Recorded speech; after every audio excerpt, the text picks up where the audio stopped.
Nito bago maglagay kayo rito. Nagpaalam pa pala doon sa sinasabi mo parang may ari, ano? Ah, Nagpaalam pa pala doon sa sinasabi mo parang may ari, ano? dumiretsa. Tapos ang sabi sa nakausap ko yung may ari sa mo, manok hindi na ilalagay, manok na nga ako eh.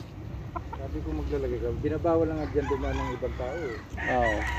Nagkadagdag ka pa. Oo. Siya. Galit siya. Tinatagla ko raw siya. Sabi niya, Magulo na nga dito yung pinalagay kay siya din. may katulad niya, ano? Kaya rin nga nag-ano mo.